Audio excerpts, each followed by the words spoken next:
অশিক্ষিত বাচাল ডেপো একটি ছোকরা হাবভাব নিয়ে দামি দামি পোশাক আশাক চশমা টশমা পরে কিছু মানুষকে ভুল বোঝানোর চেষ্টা করতেই পারে এবং হাবভাব নিয়ে চলে যে কথাগুলো বলবে তার কিছু পালতু জোকার আছে যারা সেগুলো নিয়ে দুহাত তুলে ধেই ধেই করে নাচতেই পারে, কিন্তু সেটাই যে ধ্রুব সত্য নয় আজকে কলকাতা আদালত কানের গোড়ায় ঠাটিয়ে আইনের থাপ্পড় মেরে সেটা চোখে আঙুল দিয়ে সবার সামনে পরিষ্কার করে দিল। হতেই পারে একজন ক্লাস 12 পাস করা ছোকরা কোনো কারণে বিশাল সম্পত্তির মালিক হয়ে গেছে। কি করে হয়েছে সেটা নিশ্চিতভাবে ইনভেস্টিগেশন চলছে এবং একদিন সত্যটা সামনে আসবে। কিন্তু কি বলুন তো, বাংলায় একটা প্রবাদ বাক্য আছে, হাজার ধুলেও কয়লার ময়লাটা যায় না। তাই মুখ খুলে যতই নিজেকে হাবভাব বলার লোক প্রমাণ করার চেষ্টা করুক না কেন, আসলে যে ভাঁড়ামো করছে সেটা যেরকম প্রমাণ হয়ে গেল আজকে, তার পাশাপাশি শেখ শাহজাহান যদি ধরা পড়ে তাহলে পোল খুলে যাবে ওই ছোকরার। সেই ভয় থেকেই এই ধরনের গুলবাজ গল্প বাজারে ছাড়ার যে আপ্রাণ চেষ্টা ছিল সেটাও কার্যত আদালত সিলমোহর দিয়ে দিল। কি হলো, কোন ঘটনার পরিপ্রেক্ষিতে, সবটা ব্যাখ্যা করব। শেষ অবধি শুনুন এই প্রতিবেদন। নমস্কার প্রিয়বন্ধু মিডিয়ায় আপনাদের স্বাগত এবং আপনারা দেখছেন প্রিয়বন্ধু বাংলা, সত্যের সন্ধানে সর্বদা আমি শুদ্ধশীল। বন্ধুরা, বিগত বেশ কয়েকদিন ধরেই একটা বিষয় নিয়ে প্রচণ্ড জলঘোলা করার চেষ্টা করা হচ্ছিল। একটা প্রশ্ন সাধারণ মানুষের মনের মধ্যে থেকে উঠছিল যে শেখ শাহজাহান, যার বিরুদ্ধে এত অভিযোগ সন্দেশখালী জুড়ে, সন্দেশখালীর মা বোনেরা তাদের একটাই কথা যে এই লোকটা বন্দুকের ডগায় দাঁড় করিয়ে মানুষের গণতান্ত্রিক অধিকার ছিনিয়ে নিচ্ছে, তাদের জমি লুট করে নিচ্ছে এবং মা বোনেদের ইজ্জত সম্ভ্রম লুট হচ্ছে। এই লোকটাকে কেন রাজ্য পুলিশ গ্রেপ্তার করছে না? আর সেইটা নিয়েই আমরা বিগত বেশ কয়েকদিন ধরেই ভাঁড়ামি দেখছিলাম। একটি ছোকরা এবং তার দুই জোকার তারা রাজ্য জুড়ে রাজ্যবাসীকে বোঝাবার চেষ্টা করছিল যে হাত পা বেঁধে রেখে দিয়েছে কলকাতা হাইকোর্ট, সেই জন্য নাকি শেখ শাহজাহানকে গ্রেপ্তার করা যাচ্ছে না। বললে 10 দিনের মধ্যে ইউহি অ্যারেস্ট করে নেবে। আসছি আজকে কলকাতা আদালত কি বলল, প্রধান বিচারপতি কি বললেন। শেখ শাহজাহানকে গ্রেপ্তার করতে কোনো বাধা নেই, সন্দেশখালী মামলায় বড় নির্দেশ হাইকোর্টের। সন্দেশখালী মামলা নিয়ে একটি স্বতঃপ্রণোদিত মামলা কলকাতা হাইকোর্টে হয়েছিল, আপনারা জানেন। মাননীয় বিচারপতি অপূর্ব সিংহ রায়, তিনি সন্দেশখালীর যে ঘটনা টিভিতে দেখছেন, খবরের কাগজে শুনলেন, নিজে আইনজীবীদের কাছ থেকে জানতে পাচ্ছেন, সেখান থেকে তিনি আর থাকতে পারেননি। তিনি নিশ্চিতভাবে মনে করেছিলেন যে আদালত এইভাবে চুপ করে বসে থাকতে পারে না। কেননা একদিকে এই শাসক দলের আশ্রয়ে প্রশ্রয়ে বেড়ে চলা জমি হাঙররা তারা সাধারণ মানুষ, আদিবাসী মানুষের জমি কেড়ে নিচ্ছে, অন্যদিকে বন্দুকের ডগায় দাঁড় করিয়ে সেখানকার মা বোনেদের ইজ্জত সম্ভ্রম কেড়ে নেওয়া হচ্ছে, গণধর্ষণের মতো কাণ্ড ঘটাচ্ছে। তাই আদালতের এই ব্যাপারে অবশ্যই করে হস্তক্ষেপ করা উচিত। সেই স্বতঃপ্রণোদিত মামলাটি পরবর্তীকালে তিনি পাঠিয়ে দেন সরাসরি প্রধান বিচারপতি টি.এস. শিবজ্ঞানমের ডিভিশন বেঞ্চে। সেই মামলাতেই আজকে শুনানি ছিল এবং বহু পক্ষ, সব পক্ষই সেখানে উপস্থিত ছিলেন। সেখানে ইডিকে, সিবিআইকে, স্টেট পুলিশকে, স্টেট গভর্নমেন্টকে এবং যার বিরুদ্ধে অভিযোগ সেই শেখ শাহজাহানকে, সকলকেই উপস্থিত থাকতে বলেছিলেন। এবার সেই মামলার শুনানিতে প্রথমেই একটি প্রশ্ন ওঠে, কারণ আপনারা জানেন এই মামলায় আদালত বান্ধব হিসেবে অ্যাডভোকেট জয়ন্ত নারায়ণ চট্টোপাধ্যায়, তাকে কিন্তু দায়িত্ব দেওয়া হয়েছে। তিনি প্রশ্ন করেন যে গতকাল তিনি সংবাদ মাধ্যমে দেখেছেন এবং বিগত বেশ কয়েকদিন ধরেই দেখছেন, রাজ্যের দুই মন্ত্রী এবং কোনো এক এমপি নাকি বলে বেড়াচ্ছে যে কলকাতা হাইকোর্টের স্টে অর্ডার আছে, কলকাতা হাইকোর্ট হাত পা বেঁধে রেখে দিয়েছে যে শেখ শাহজাহানকে নাকি গ্রেপ্তার করা যাবে না। এই ব্যাপারটা কি তিনি ক্ল্যারিফিকেশন চান? সত্যিই কি আদালতের এরকম কোনো নির্দেশ আছে? কেননা সাধারণ মানুষ কনফিউজ হয়ে গেছে। যে লোকটা একটা পাক্কা ক্রিমিনাল, এতগুলো মানুষের জীবন শেষ করে দিচ্ছে, তছনছ করে দিচ্ছে, ভারতের সংবিধানকে, আইনকে বুড়ো আঙুল দেখিয়ে কার্যত প্রমাণ করে দিচ্ছে যে সেই বেতাজ বাদশাহ, ভারতের আইন সংবিধানও তাকে ছুঁতে পারে না, সেই লোকটাকে আদালত এই ধরনের কোথায় রক্ষা কবচ দিয়ে রেখেছে যে তাকে গ্রেপ্তার করা যাবে না? প্রধান বিচারপতি তখন বলেন যে না, আমার কাছে এরকম কোনো রেকর্ড নেই, কোথা থেকে এই কথা আসছে আমি জানি না। ঠিক আছে, এখানে তো রাজ্যের অ্যাডভোকেট জেনারেল রয়েছেন, অ্যাডভোকেট জেনারেল আপনি ব্যাখ্যা করুন যে এরকম কোনো ঘটনা ঘটেছে কিনা। তখন রাজ্যের অ্যাডভোকেট জেনারেল সেখানে ছিলেন কিশোর দত্ত। তিনি বলেন যে একটি মামলা হয়েছে, যে মামলার শুনানি পেন্ডিং আছে, সেই মামলাতে যে তদন্ত, সেই তদন্তে স্টে দেওয়া হয়েছে। তখন প্রধান বিচারপতি জিজ্ঞেস করেন কোন মামলার কথা বলছেন। তখন বলেন এই যে সন্দেশখালিতে যখন এই শেখ শাহজাহানের বাড়িতে ইডি পৌঁছেছিল, তখন ইডি এবং সিআরপিএফ তাদের উপর সেখানে কিছু মানুষ চড়াও হয়, তাদেরকে মারধর করে।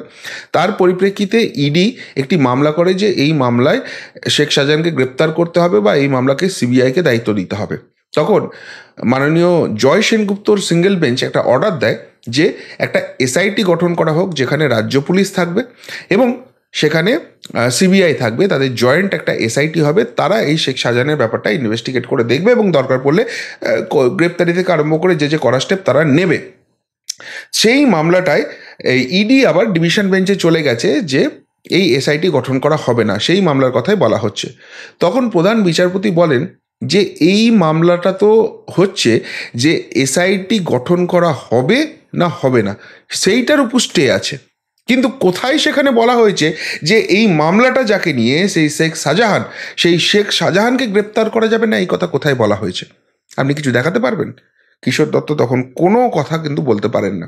তখন প্রধান বিচারপতি বলে দেন আজকের যে রায় হবে সেই রায়ে আমি স্পষ্ট করে লিখে দেবো এবং এখনও স্পষ্ট করে দিচ্ছি, শেখ শাহজাহান, তিনি নাম নেননি, তিনি বারবারই বলছিলেন জেলা পরিষদের প্রধান।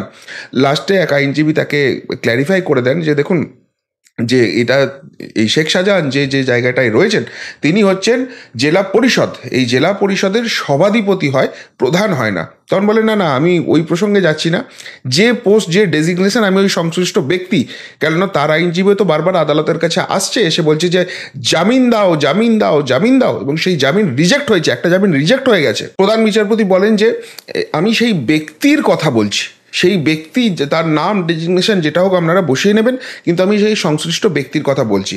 এবং আমি এইটুকু নিয়েও খবর পেয়েছি যে সেই ব্যক্তি অনেক রান পালিয়ে বেড়াচ্ছে, তাকে নাকি ট্রেস করা যাচ্ছে না।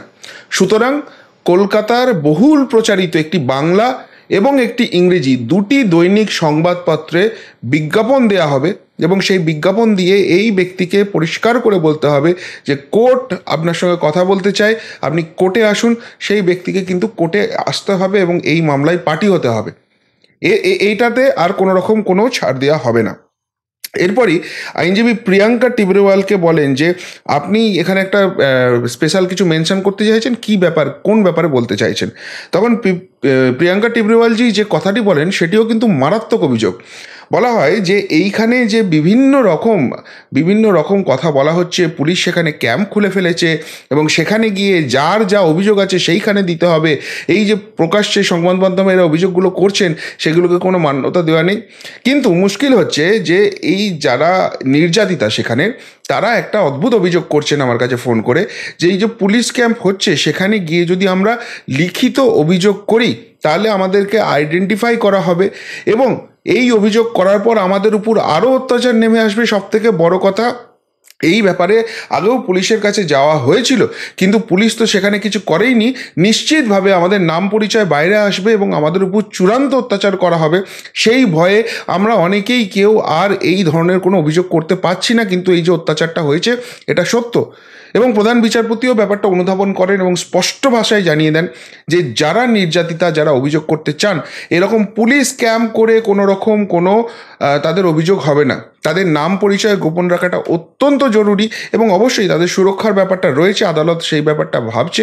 এবং জেলা স্তরের বা সেই ব্লক স্তরের মোটামুটি অ্যাডিশনাল জাজ টাইপের যারা রয়েছেন, একটি সংস্থার কথা বলেন এসডিএলসি, আমি ঠিক ব্যাপারটা বুঝলাম না, তো মানে মানবাধিকার বা এই এদের নারীদের সুরক্ষা সংক্রান্ত কোনো একটি সংস্থা রয়েছে, সরকারি সাংবিধানিক পদ রয়েছে, তারা তাদের কাছে গিয়ে এই রিপোর্টটা বা তারা সেখানে গিয়ে সেই রিপোর্টগুলো কালেক্ট করবে, অভিযোগগুলো কালেক্ট করবে এবং যারা নির্যাতিতা, যারা অভিযোগ করবেন, তারা কিন্তু তাদের নাম পরিচয় কিছুতেই সামনে আসবে না। অর্থাৎ এই পুলিশকে সামনে রেখে যে খেলাটার চেষ্টা করা হচ্ছিল, যে নির্যাতিতারা গিয়ে অভিযোগ করবে এবং তারা ওই ভয়টা পেয়ে যাবে, তাদের উপর আবার অত্যাচার হতে পারে, সেই ভয় থেকে অভিযোগটা আর সেই কেউ করতে আসবে না, আর শেখ শাহজাহানকে ক্লিন চিট দেওয়া হবে, সেই জায়গাটাও কিন্তু বন্ধ করে দিলেন মাননীয় প্রধান বিচারপতি টি এস শিবজ্ঞানম।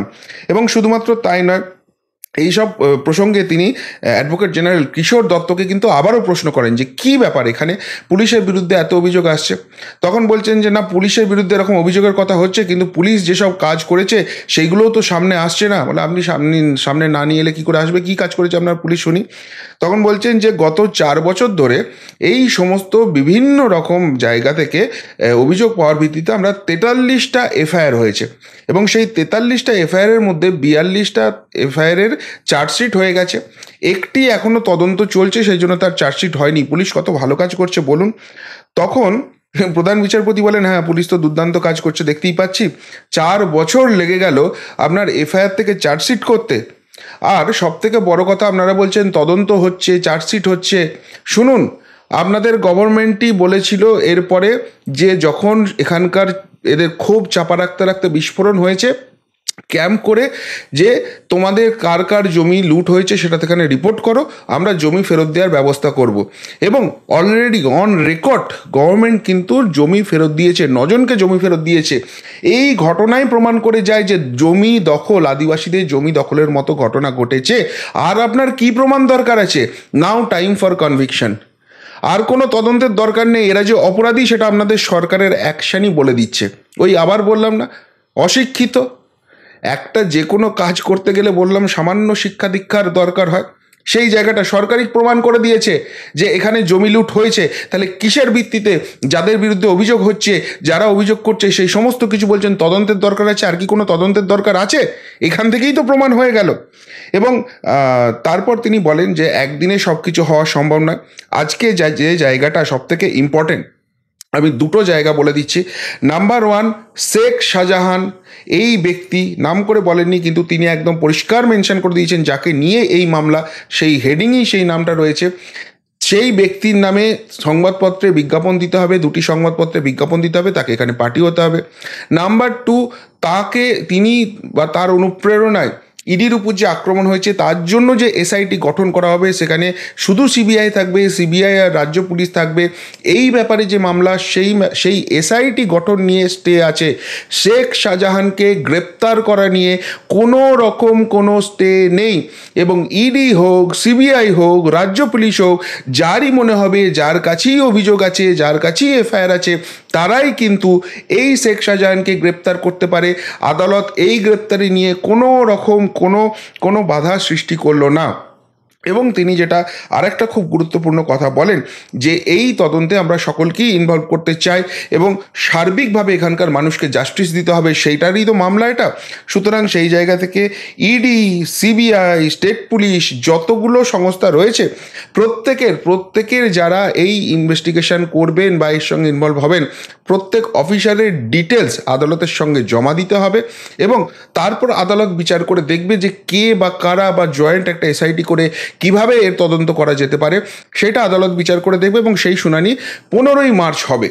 অর্থাৎ যে হাওয়াটা তোলার চেষ্টা করা হচ্ছিল যে আমরা শিবু হাজরা, উত্তম সর্দার, ওই আরেকটা কালকে কি অজিত মাইতি, সব 1.5 মিনিট 2 মিনিটে গ্রেপ্তার করে নিতে পারি, শেখ শাহজাহানকে শুধু আদালত বলেছে বলে আমরা করছি না, এই ভুল ধারণা, এই ভ্রান্ত ধারণা, এই গুলবাজি, এই ঢপবাজি আজকে আদালত সমস্ত কিছু ফাঁস করে নিল।